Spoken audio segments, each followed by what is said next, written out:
दोस्तों आज हम एक ऐसे देश के बारे में बात करेंगे, उस देश के अंदर आदमी शॉर्ट्स ही नहीं पहन सकता। इस देश के अंदर किसी आदमी ने शादी नहीं की तो वो अपने परिवार के साथ नहीं रह सकता। इस देश के अंदर 13 साल की लड़की और 15 साल के लड़के भी शादी कर सकते हैं। यहाँ पर एक इंसान अनलिमिटेड शादियां कर सकता है, हालांकि वो सिर्फ कुछ घंटों के लिए भी शादियां कर सकता है। यहाँ पर औरतें हिजाब पहने बिना घर से बाहर ही नहीं जाती। यह देश दुनिया का दूसरे नंबर का सबसे बड़ा तेल उत्पादक देश है। यहाँ पर महिलाएं स्पोर्ट्स इवेंट अटेंड करने के लिए पुरुषों का जैसा हुलिया बनाकर जाती है, क्योंकि महिलाओं का स्पोर्ट्स इवेंट के अंदर जाना पूरी तरह से बैन है। तो मैं बात कर रहा हूँ ईरान देश के बारे में। तो आज के इस वीडियो में हम बात करेंगे ईरान से जुड़ी कुछ अनसुनी बातों के बारे में। तो वीडियो शुरू होने से पहले आप हमारे चैनल को सब्सक्राइब जरूर कर दे, यह आपके लिए फ्री है पर मेरे लिए बहुत इंपॉर्टेंट है। तो चलिए शुरू करते हैं। तो ईरान का जो ऑफिशियली नेम है वो है the Islamic Republic of Iran. इस देश की टोटल पॉपुलेशन 8 करोड़ 70 लाख के करीब है। इस देश में सबसे ज्यादा ईरानी भाषा बोली जाती है जिसे फारसी कहते हैं, जो कि कुछ ऐसी होती है।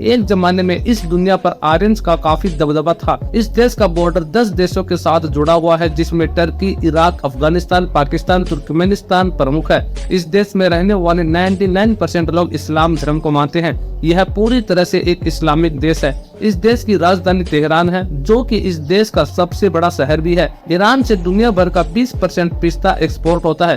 पिस्ता के एक्सपोर्ट होने से इस देश की आर्थिक स्थिति को सुधारने में बड़ा योगदान है। और इसके अलावा यहाँ पर केसर का भी बहुत ज्यादा उत्पादन होता है। और तेल के मामले में तो ईरान दुनिया का दूसरे नंबर का सबसे बड़ा तेल उत्पादक देश है। इस देश के अंदर 140 बिलियन बैरल तेल का भंडार है, जो दुनिया भर के सभी भंडार का 10% है। इस देश की इकोनॉमी तेल पर ही निर्भर है। इस देश के अंदर पानी की कमी हो सकती है पर तेल की कमी नहीं हो सकती। इसके अलावा ईरान दुनिया भर का दूसरे नंबर का सबसे बड़ा प्राकृतिक गैस उत्पादक भी देश है। यहाँ पर बारिश ना के बराबर होती है, जिस कारण यहाँ पर पानी की बहुत ज्यादा कमी रहती है। इस देश के अंदर पूरे साल भर 4 इंच भी बारिश नहीं होती है, जिस कारण यहाँ का आधा देश तो सूखे की मार झेल रहा है। यहाँ पर आप 13 साल की लड़की की भी शादी करवा सकते हैं, पर लड़के की उम्र 15 साल होनी चाहिए। यहाँ पर ज्यादातर बाल विवाह ही होते हैं। यहाँ पर आप शॉर्ट टर्म मैरिज भी कर सकते हैं, मतलब सिर्फ 2 घंटे के लिए भी। यहाँ पर गर्लफ्रेंड या बॉयफ्रेंड नहीं होती। अगर कोई भी अनमेरिड कपल दिख गया तो उसे कोड़े भी खाने पड़ सकते हैं। इस देश के अंदर तलाक लेने का अधिकार सिर्फ पुरुषों का ही है। इस देश के अंदर महिलाएं अपने पति से तलाक भी नहीं मांग सकती। आप यकीन नहीं करोगे, इस देश के अंदर एक बाप अपनी बेटी से भी शादी कर सकता है, पर उसके लिए उसकी बेटी की उम्र कम से कम 13 साल होनी चाहिए। किस तरह का देश है यार ये। ईरान में अगर कोई व्यक्ति महिला से छेड़छाड़ करता है तो पुलिस के पास यह पूरा अधिकार है कि वह उस व्यक्ति को उस महिला से शादी करने के लिए मजबूर कर सकती है, पर वह व्यक्ति उस महिला को तुरंत तलाक भी दे सकता है। ईरान के अंदर कुंवारी लड़कियों से ज्यादा तो तलाकशुदा महिलाएं रहती है। ईरान के अंदर एयर पोल्यूशन बहुत ही ज्यादा है। यहाँ पर हर साल करीब 20,800 से भी ज्यादा लोगों की मौत सिर्फ प्रदूषित हवा लेने से हो जाती है। कई बार यहाँ पर लोगों को सांस भी लेना मुश्किल हो जाता है। मतलब यहाँ की हरकतों और कानूनों के साथ साथ यहाँ की हवा भी गंदी है।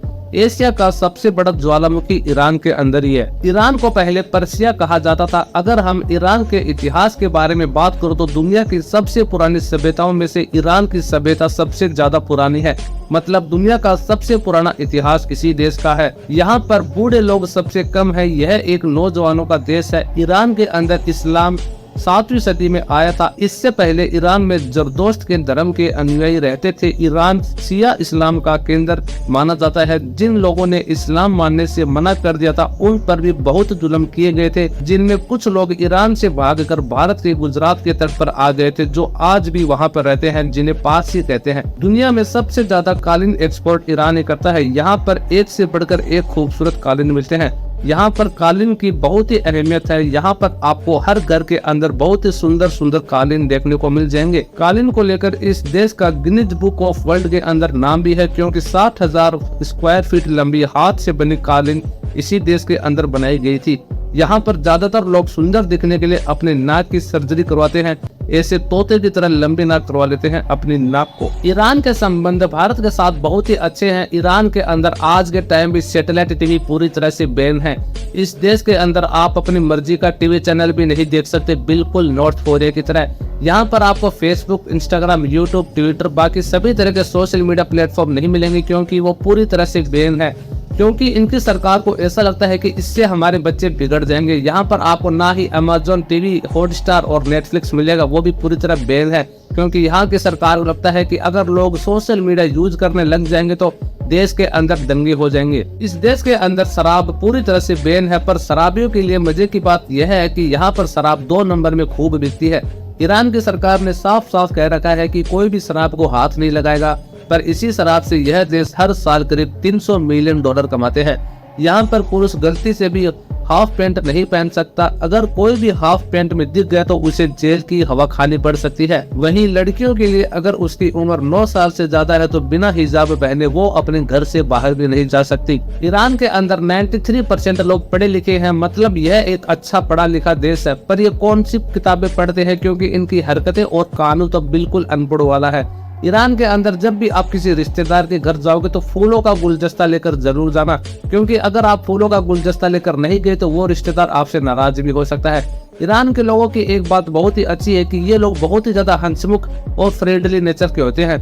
यहाँ पर आप जब भी घूमने जाओगे तो आपको बिल्कुल भी परेशानी नहीं होगी, क्योंकि यहाँ के लोग टूरिस्ट को बहुत ही प्यार से और अच्छे से मदद करते हैं। ईरान देश की लड़कियों के बारे में बात करें तो दुनिया की सबसे ज्यादा खूबसूरत लड़कियां ईरान की ही होती है। अंग्रेज भले ही गोरे चिट्टे होते होंगे, पर उनके चेहरे पर आपको छोटे छोटे दाने देखने को मिल जाएंगे, जिस कारण वो गोरे होते हुए भी खूबसूरत नजर नहीं आते। वहीं ईरान के लोगों की स्किन नेचुरली ग्लोइंग होती है और लड़कियों की तो बहुत ही ज्यादा ग्लोइंग होती है, क्योंकि नंबर 1 पर आती है खूबसूरती के मामले में पूरी दुनिया के अंदर। और इनके चेहरे पर आपको एक भी निशान देखने को नहीं मिलेगा। अगर ईरान के वीजा की बात करें तो अगर आपके सारे डॉक्यूमेंट क्लियर है तो आपको 10 दिन के अंदर ही वीजा मिल जाएगा। 1 हफ्ता घूमने के लिए आपको कम से कम 50,000 रुपए तक का खर्चा आएगा। ईरान की करेंसी इंडियन रुपए से बहुत ही ज्यादा हल्की है, करीब 1 इंडियन रुपीज 510 ईरानियन रियाल के बराबर होता है। तो आपको वीडियो अच्छी लगी तो चैनल को सब्सक्राइब और वीडियो को लाइक जरूर कर देना। मिलते हैं अगली वीडियो के अंदर।